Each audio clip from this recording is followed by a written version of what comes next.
LuxAir Jets is excited to announce the new, most convenient way to fly nonstop from Lexington to historic Saratoga Springs throughout the racing meet. We are now offering exclusive group packages on our luxurious private jets. Each package offers a once-in-a-lifetime experience that you can share with your friends, family, or business partners. Call for pricing and availability. Time for the Wednesday edition of the Saratoga Report, brought to you by LuxAir Jets.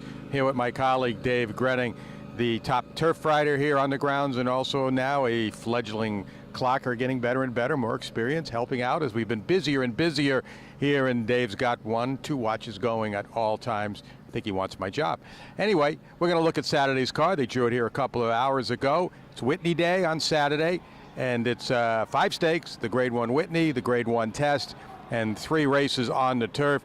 Dave, let's start with the Whitney. I think, first of all, we have to mention a great day of racing ahead if the weather holds off. There's a lot of rain in the forecast. Yeah, unfortunately, a meet that's been pretty good, for a couple of years without rain has been impacted this meet by weather, and Saturday looks like it's going to be the same. About a half an inch of rain is in the forecast, and that could make for a wet track, which Gun Runner doesn't really like.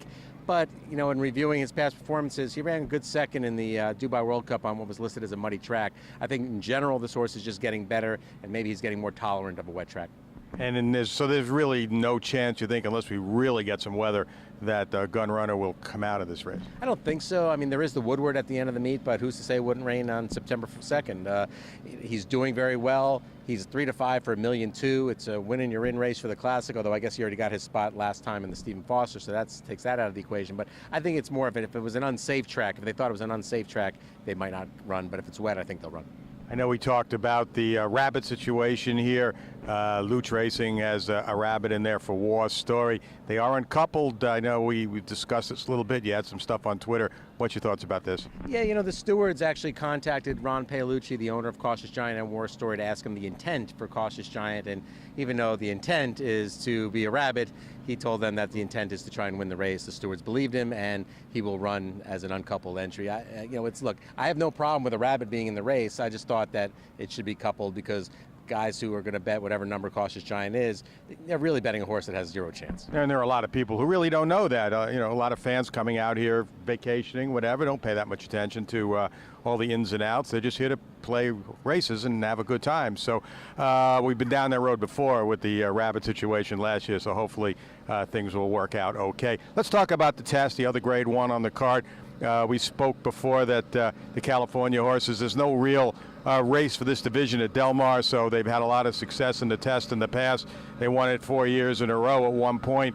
There's 3 of them in here, and they may be the 3 best horses in the race. Yeah, I think they might be. American Gal, I thought, was terrific, winning the victory ride in her first start of the year. First start for Simon Callahan as well, formerly in the Bob Baffert barn. She ended her 2-year-old season with a second in the Starlet to Abel Tasman, who all she's done is win everything that you want to win as a 3-year-old.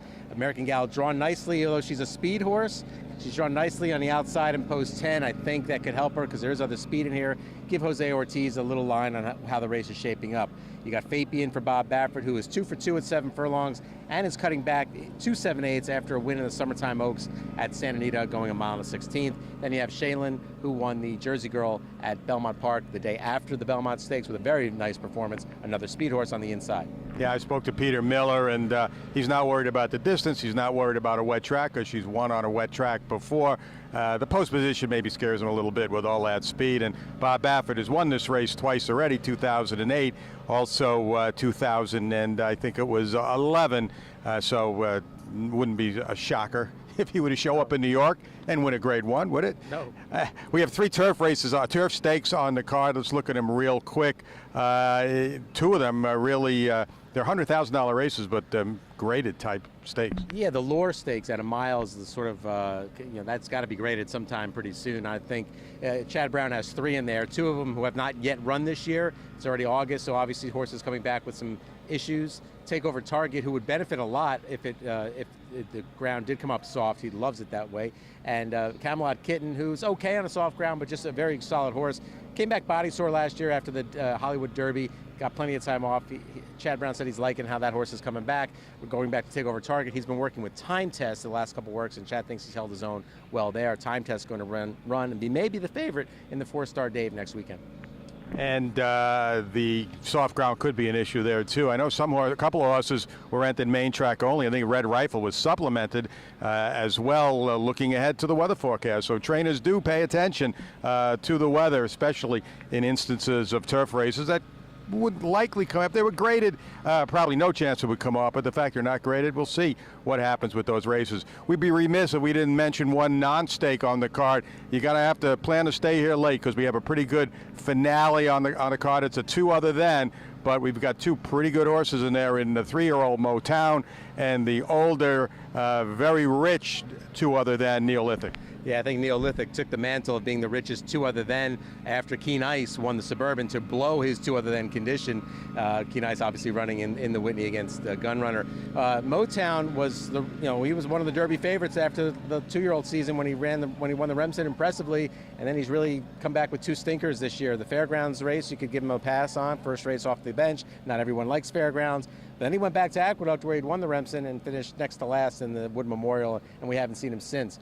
Last time I did see him, though, Mike, was, and we'll test my clocking skills because I gave the horse a very high mark for his workout on the Oklahoma training track leading up to this. It's not an easy 2 other than, though. Nothing's easy in Saratoga. You got Neolithic, who was 3rd in the Dubai World Cup and is dropping into a 2nd level allowance race. Could have run in the Aladar, could have run in the Whitney, but no, we're going to run in a $90,000 allowance race. And we'll see again how much weather is a factor in all of these races and how much weather is a factor as we continue through this meet, where we just want to see clear skies the rest of the way, and clear skies when you're flying the LuxAir jets as well from Lexington to Saratoga throughout the summer. And throughout the summer here, we want clear skies when we film these things. We haven't had that kind of luck right along, but we do have it right now, and we hopefully will have it as we are here with the Saratoga report throughout the entire 2017 Saratoga meeting.